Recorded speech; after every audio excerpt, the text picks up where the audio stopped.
$1.3 billion. That's how much money Americans spend on fireworks just for the 4th of July. And most of that money goes to one man, Yan Zhong. No, that's not Ding. Nobody knows what he actually looks like. This guy avoids the media like money avoids my bank account.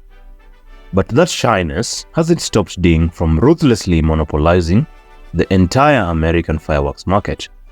94% of all fireworks in America come from China, and Ding supplies almost all of them.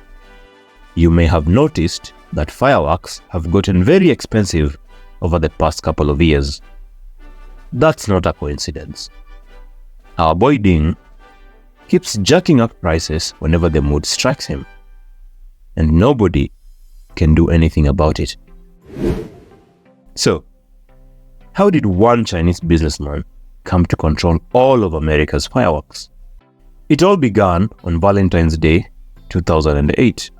At 3:30 a.m., 15,000 cartons of fireworks in the Chinese city of Foshan went. 20 warehouses burned to the ground. The shockwave shattered windows of houses as far away as 3 miles. It took firefighters 30 hours to put out all the flames. Luckily, no one was hurt. The CCP wasn't pleased. It immediately cracked down on the entire fireworks industry. Before the explosion, manufacturers of fireworks could use any port in China to export their products. After the explosion, they could only use one port, Shanghai. These manufacturers also needed special permits from the government to export their fireworks, but the government only gave out 3 export permits, and our boy Ding was the only one who got a permit to export fireworks to the United States. This might make you wonder, was the explosion that started this whole thing really an accident? I looked into that for you, and according to the CCP, that explosion was definitely an accident, and you have to trust the Chinese government on this. It's not like they have ever lied about anything else. The explosion helped Ding achieve the impossible.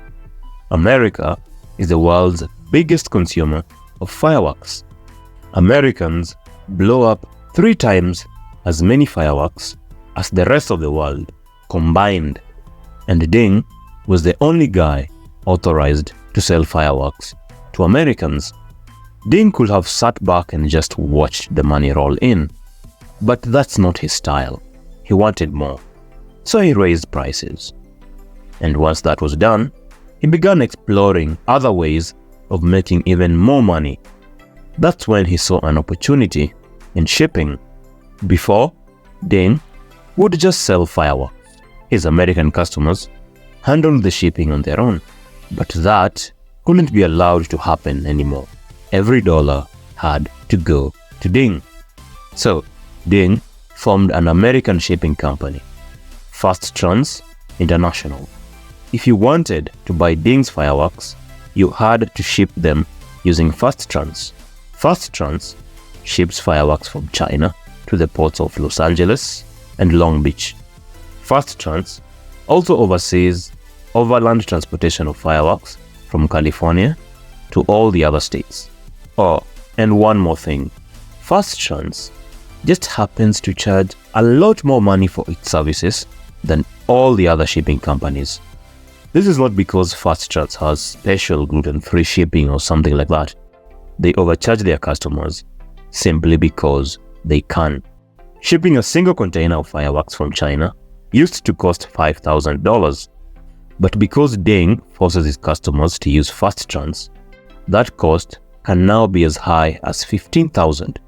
Certain people might call this kind of thing a ripoff, but Ding's customers don't have a choice.